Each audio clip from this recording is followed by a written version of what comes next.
Autism and chronic illness. Do you identify with chronic illness or chronic pain?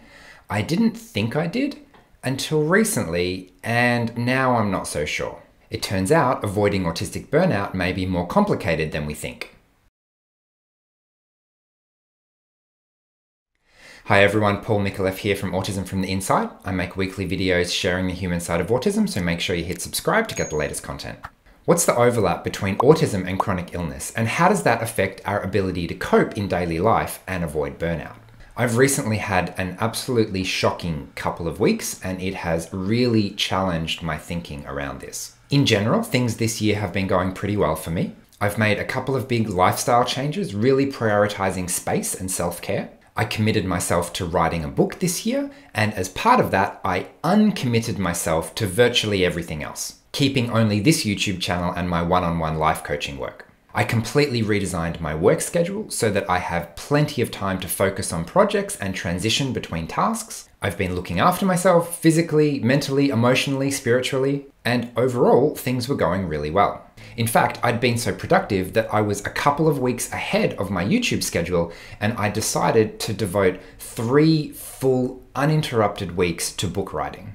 Fantastic, right? I have a good plan, plenty of time, a worthwhile project that really fits my strengths. And then, maybe you can hear the crash coming. Even though I'd done everything possible to set myself up for success, to anticipate my own needs, to pace myself and ultimately make sure I avoid burnout, I still somehow managed to lose 2 weeks, just like that. At first, it started with a cold that led to brain fog and fatigue, so I accepted that. No problem, we all get sick sometimes. I took a couple of days off, thinking that was all I needed, but the rest seemed to make my brain fog even worse for some reason. After a couple of days, physically I was fine. Like, the worst of the cold was over, I had a tiny little annoying lingering cough, that was it. Yet still, I was unable to hardly do anything due to just an inability to focus.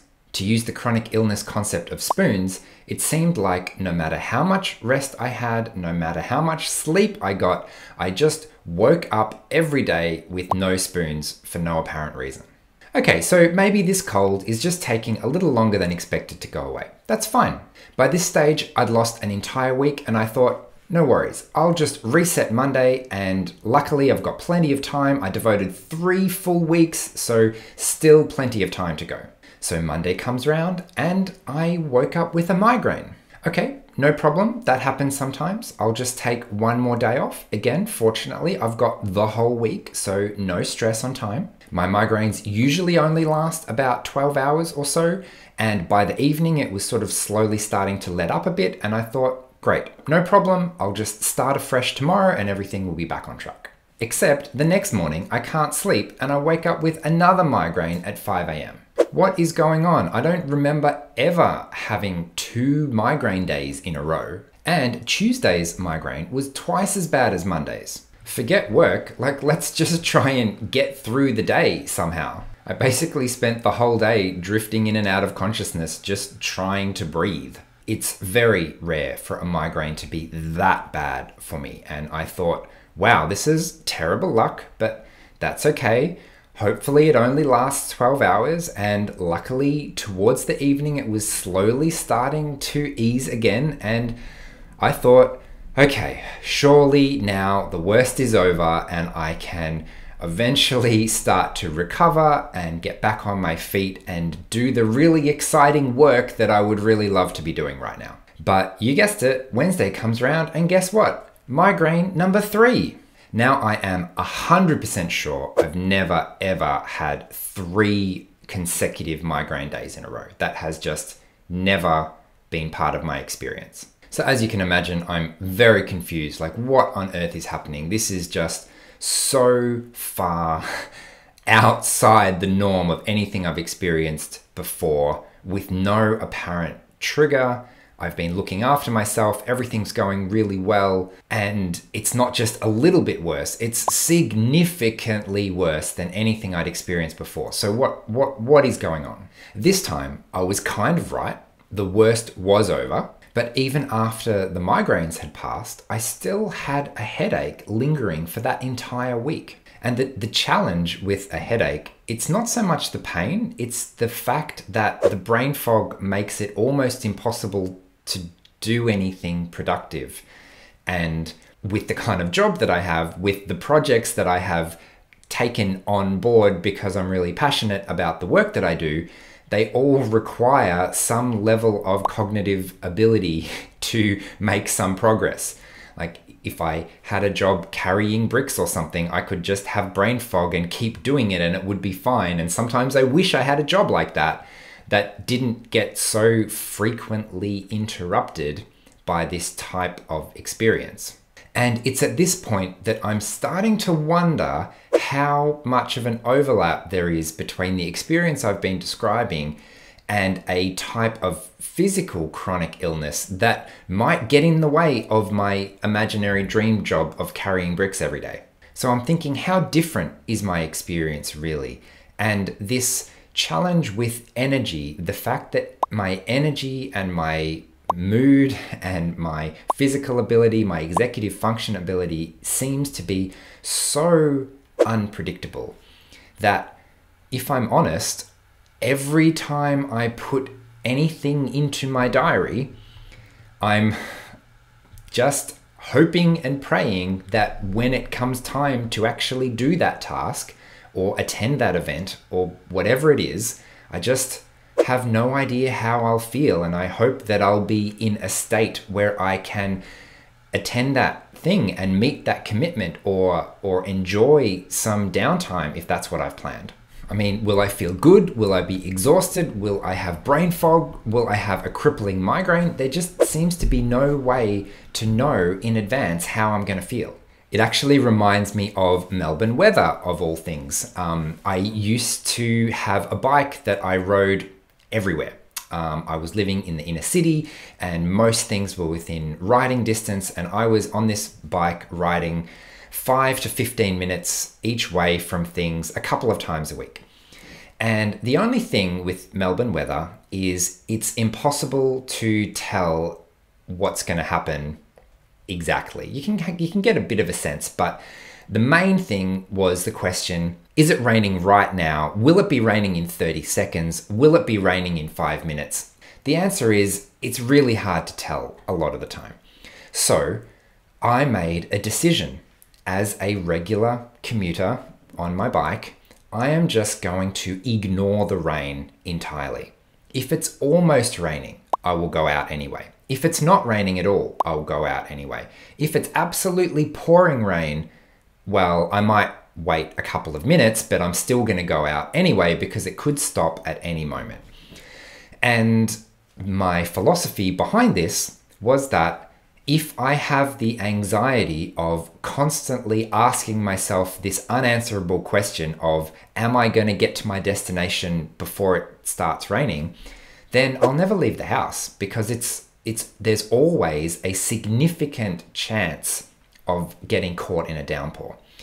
So I just ignored it, and I would ride pretty much every day, and maybe once or twice a year I would get absolutely soaked, and the rest of the time it would be fine.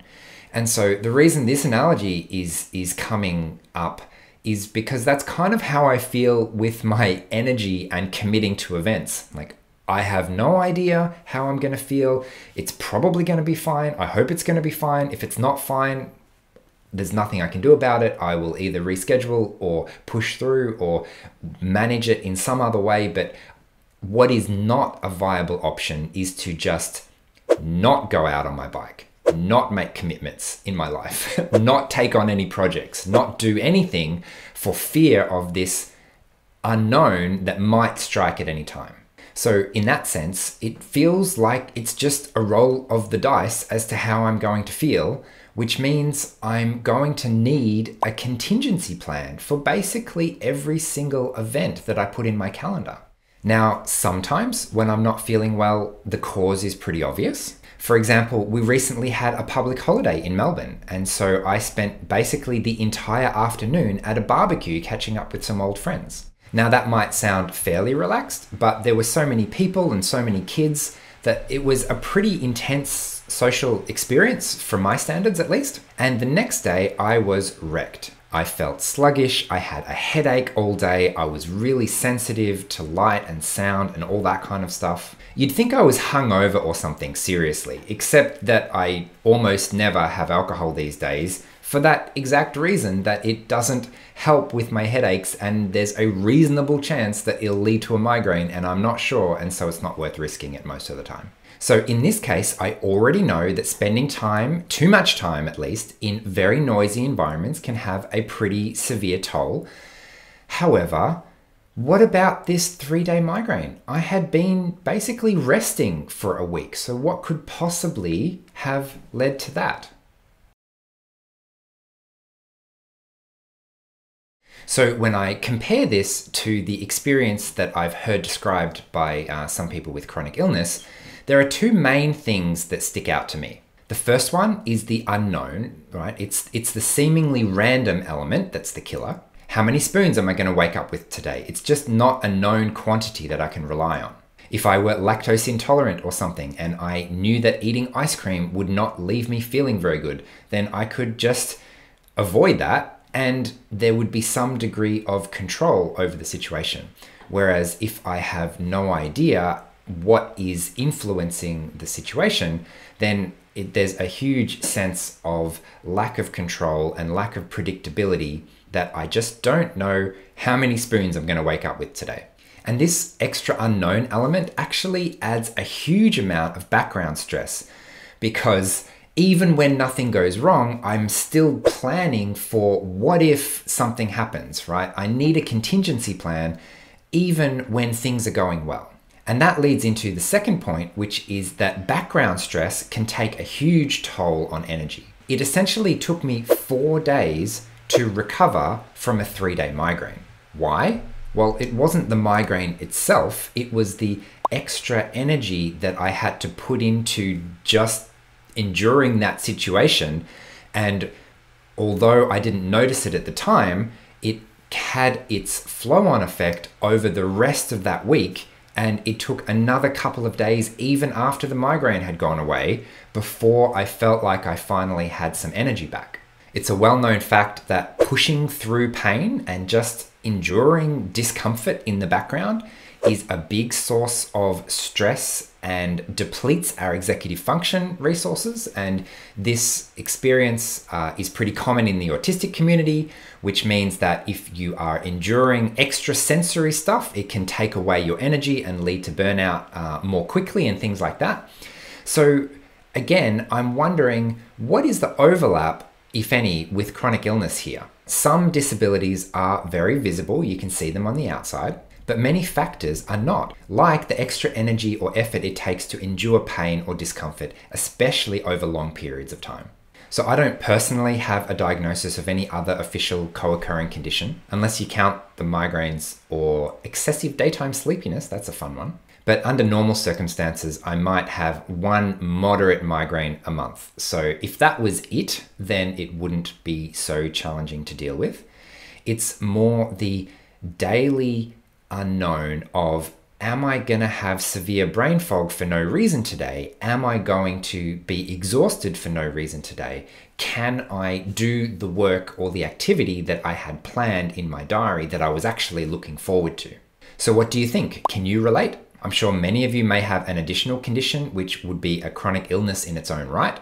Do you sometimes wake up with no spoons for no apparent reason? How do you feel about the random element of not being able to predict in advance how you're going to feel on any given day?